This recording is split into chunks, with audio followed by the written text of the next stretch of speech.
Boom, what up, America? Doug Gottlieb Show. Fox Sports Radio. Coming to you from the TireRack.com studios, TireRack.com. We'll help you get there. Unmatched selection, fast, free shipping, free road hazard protection. Over 10,000 recommended installers, TireRack.com. It's the way that tire buying should be. What a weekend of sports. We have love and hate upcoming top of next hour, and I have a list here, and I do have to pare it down. I mean, it is my show, so if I want to do the entire segment alone, I can, but I usually, Nick Cope's going to be joining us. Dan Byer be joining us. Of course, you got Jay Stu, Iowa Sam. I'm sure they have things to get. There's so much to love and some things to hate this weekend. We'll get to that top of next hour. But, I mean, if you like sports, October's got to be your month, right? Got to be your month. Got a little preseason basketball just to get you excited. Oh, and then college football, unbelievable weekend. NFL football, great weekend. And Major League Baseball's playoffs, wow. Yesterday in London, now our boss, Scott Shapiro, is he's a Minnesotan?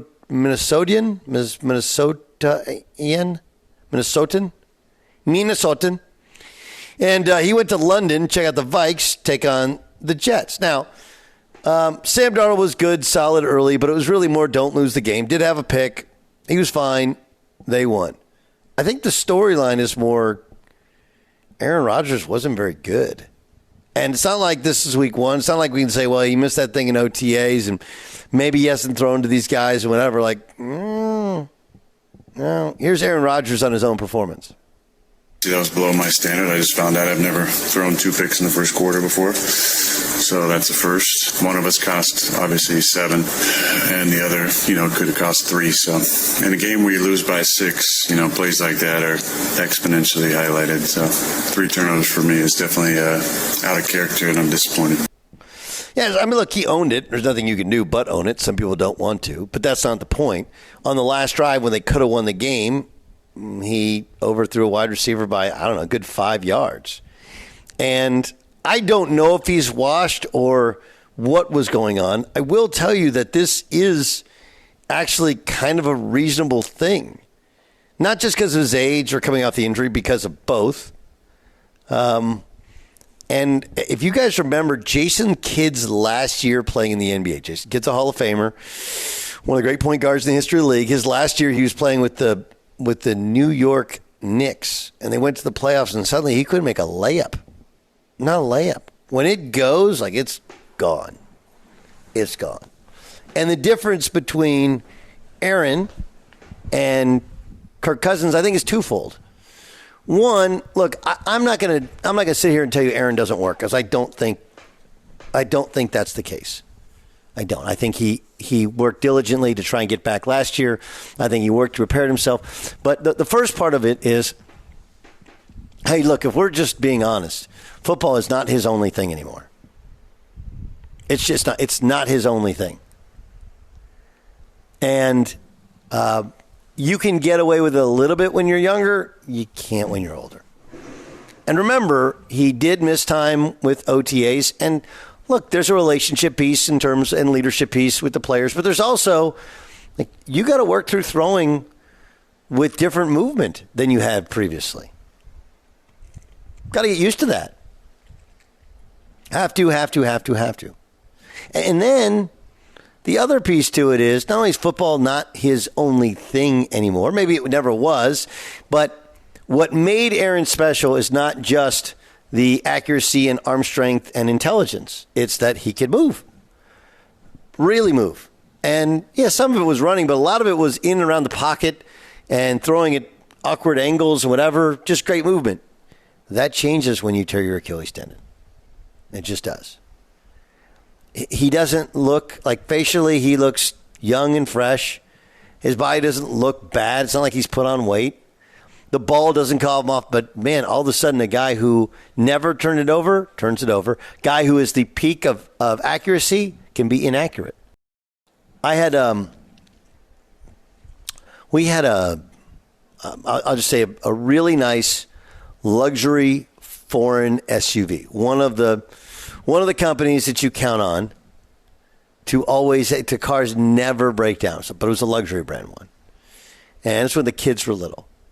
And, we got the extended warranty, got the 100,000-mile warranty, whatever, for the powertrain and transmission. And I'm telling you, we got to 105, and the transmission went, and there's some engine stuff.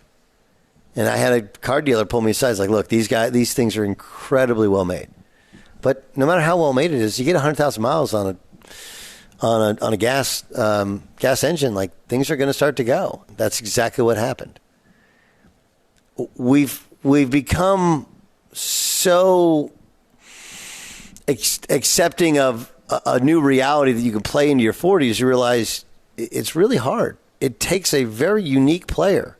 And, by the way, Tom Brady played into his 40s, but athleticism was never his thing. Never his thing. Kirk Cousins not in his 40s, but coming off the same injury. One, he's not as old. Two, athleticism is never his thing. Athleticism has been Aaron Rodgers' thing. And he I don't know if it's a movement thing, a timing thing. And then, what happens is you start overcompensating, not just with throws where you get rid of it a little bit earlier because you don't want to get hit. So you got to adjust, and guys get rid of it earlier than they ever used to. And then there's the confidence element of it and other people's confidence in you. What a disaster trip for the Jets when Aaron Rodgers suddenly looks old. Here's Robert Saleh on the Jets' run game. Those are things we got to continue to work on. The run game's clearly not good enough. Felt like coming out of training camp it was going to be a strength for us, and obviously it hasn't been that way. No, sir. And look, you rebuild your offensive line, this is sometimes what it looks like. When Aaron Rodgers doesn't get all his reps, this is what it looks like. When you got an older quarterback, this is what it looks like. And, by the way, did you see Aaron Rodgers signaling to the sideline to get the plays in sooner? That's Nathaniel Hackett. If you're a Bronco fan, you know exactly what that's like. You ever homesick from school, kids? In addition to listening to Fox Sports Radio, I would encourage you to just start binging John Hughes movies, and you'll realize that not only was music better when we were kids, but movies were better as well. It's Doug Gottlieb Show here on Fox Sports Radio. Bueller. Ferris Bueller's Day Off. Sean Payton was asked about a heated exchange he had with Bo Nix on the sideline. This was Sean after the game. Characterize the conversation you had with Bo after the miss fired in the end zone to Franklin.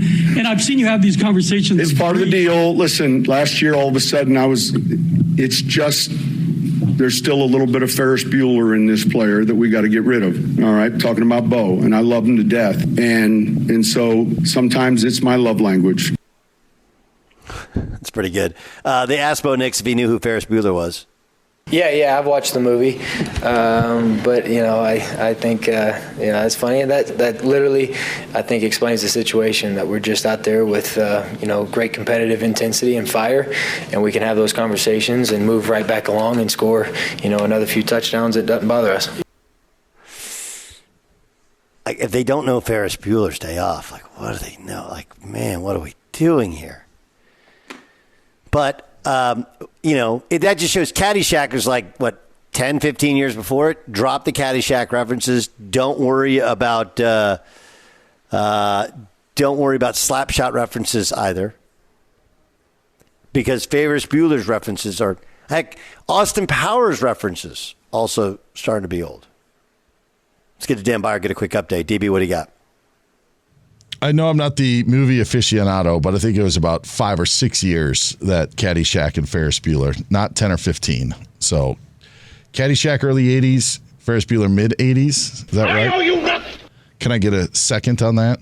I think you're right. Yeah. Caddyshack is 1980. All right. Ferris Bueller is 1986. You're right. All right.